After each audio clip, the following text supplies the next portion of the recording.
Uma família resolveu acampar no deserto de Oregon durante o fim de semana do Dia do Trabalho de 1974. Porém, misteriosamente todos os integrantes dessa família desapareceram e nenhum sinal deles foi encontrado. As autoridades e os parentes deles ficaram completamente perplexos com esse sumiço, porém, meses depois essa angústia acabou e a verdade veio à tona. Mas antes de entrarmos nos detalhes sobre o desaparecimento da família Cowden, seja muito bem-vindo ao canal Realidade Paralela. Aqui a gente fala sobre relatos extraterrestres e crimes da vida real.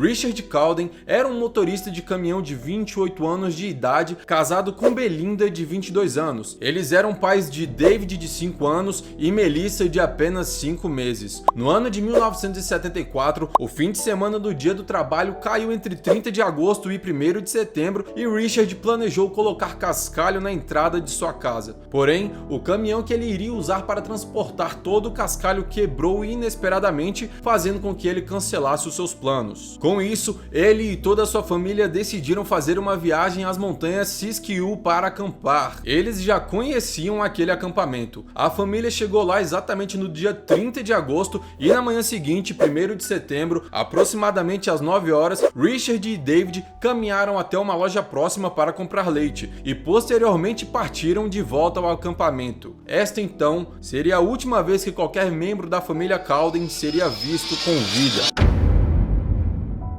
Eles tinham combinado de visitar a mãe de Belinda e jantar com ela. No entanto, eles não apareceram aquela noite, o que deixou a senhora bastante preocupada. Ela então resolveu ir ao acampamento verificar o que estava acontecendo. Ao chegar lá, ela não encontrou ninguém presente, porém, ela viu a caminhonete da família estacionada e as chaves estavam sobre a mesa de piquenique junto com a bolsa de Belinda. Dentro do veículo ainda havia roupas, faltando apenas os maiôs. Um maço de cigarro estava aberto e o caro relógio e carteira de Richards estavam largados no terreno. Até aquele galão de leite que pai e filho haviam comprado mais cedo estava pela metade largado no local. Após uma busca que durou cerca de 1 hora e sem encontrar ninguém, a mãe de Belinda entrou em contato com as autoridades. O xerife local, os soldados e o escritório do Distrito 3 da Polícia do Estado de Oregon chegaram ao local e vasculharam a área até a escuridão cair. Um dos policiais, que se chamava Erickson, disse que aquele acampamento era assustador. O tenente Mark Kizar, que liderou a investigação, revelou mais tarde que a busca inicial foi adiada, pois a polícia acreditava que era extremamente improvável que algo violento tivesse acontecido naquele local. Nas primeiras horas do dia 2 de setembro, o cachorro da família foi encontrado arranhando a porta daquela loja que eles haviam comprado o leite. As buscas foram então retomadas e, juntamente com as autoridades, centenas de voluntários ajudaram na tentativa de encontrar a família. A Guarda Nacional, batedores exploradores e o Serviço Florestal dos Estados Unidos vasculhou mais de 40 quilômetros de estradas e trilhas ao redor da área usando aeronaves e imagens térmicas. No entanto, seus esforços foram infrutíferos. A busca pelas autoridades terminou no dia 7 de setembro, mas a família e os amigos não desistiram. Todo aquele caso estava muito intrigante. Não havia motivos para o sumiço dos Cowden.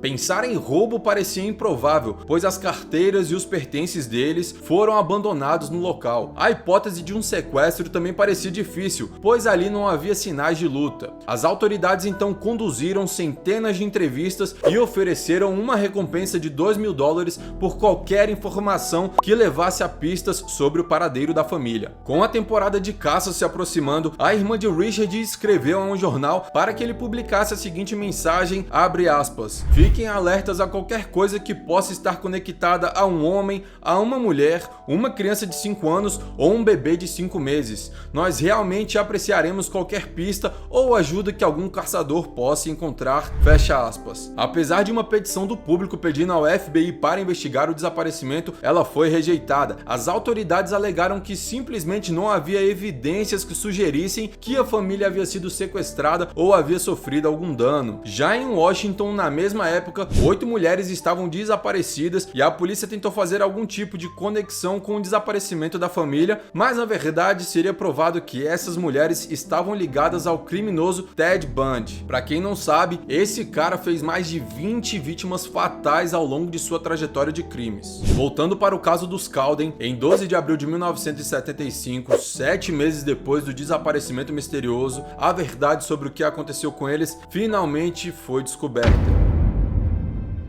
2 garimpeiros estavam caminhando pela floresta perto de Carberry Creek quando se depararam com uma imagem horrível. A 11 quilômetros do acampamento que os Cowden estavam, o corpo em decomposição de um homem foi encontrado amarrado a uma árvore em uma encosta íngreme. Ao explorarem mais a região, eles encontraram uma caverna onde a entrada estava cheia de pedras e lá dentro acharam os corpos de uma mulher adulta, uma criança e um bebê. A polícia foi chamada e todos os corpos foram identificados por meio de registros dentários e confirmados como sendo Richard, Belinda, David e Melissa Cowden. Após a autópsia, mais detalhes foram revelados. Belinda e David perderam a vida com um tiro de uma arma calibre 22 e Melissa sofreu um traumatismo craniano. Porém, as autoridades não conseguiram determinar com precisão a causa da morte de Richard. A ideia de que ele tenha tirado a vida de sua família e depois tirado a sua própria vida foi descartada devido ao jeito que o seu corpo foi encontrado.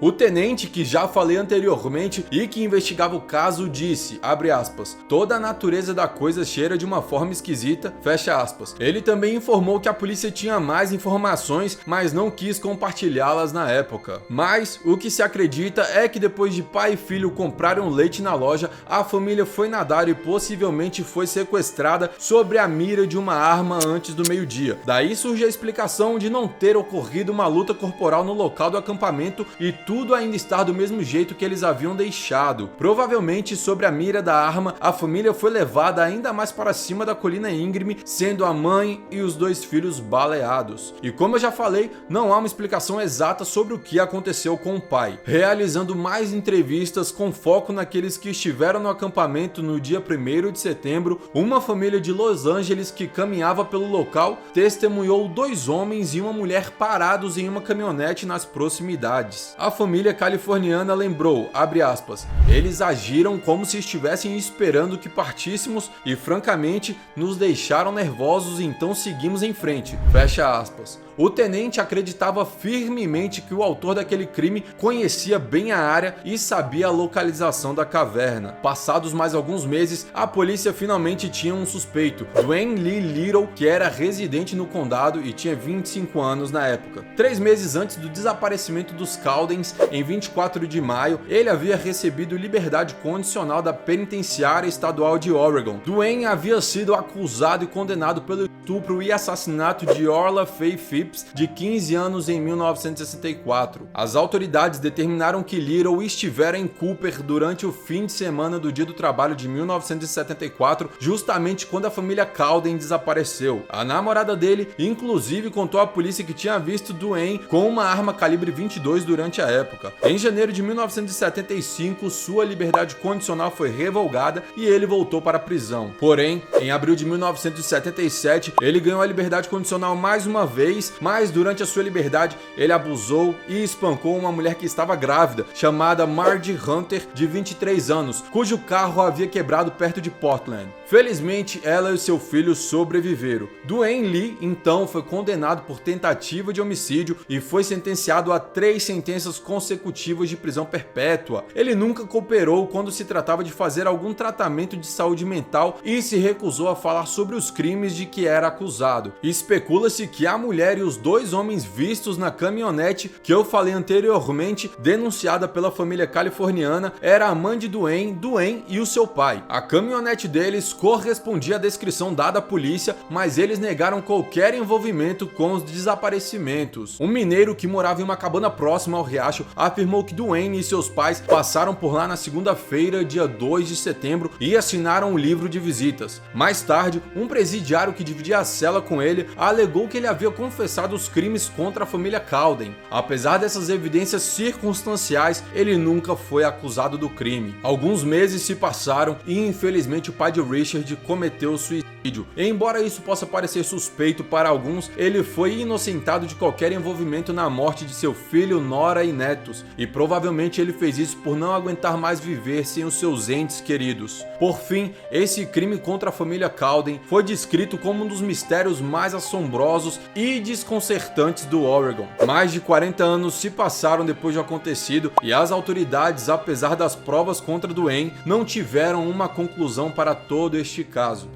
Espero que você tenha gostado do vídeo de hoje e, por favor, não esqueça de se inscrever e assista também ao vídeo do caso do Valiant Thor, um extraterrestre com aparência humana. Muito obrigado e até o próximo vídeo da nossa realidade paralela.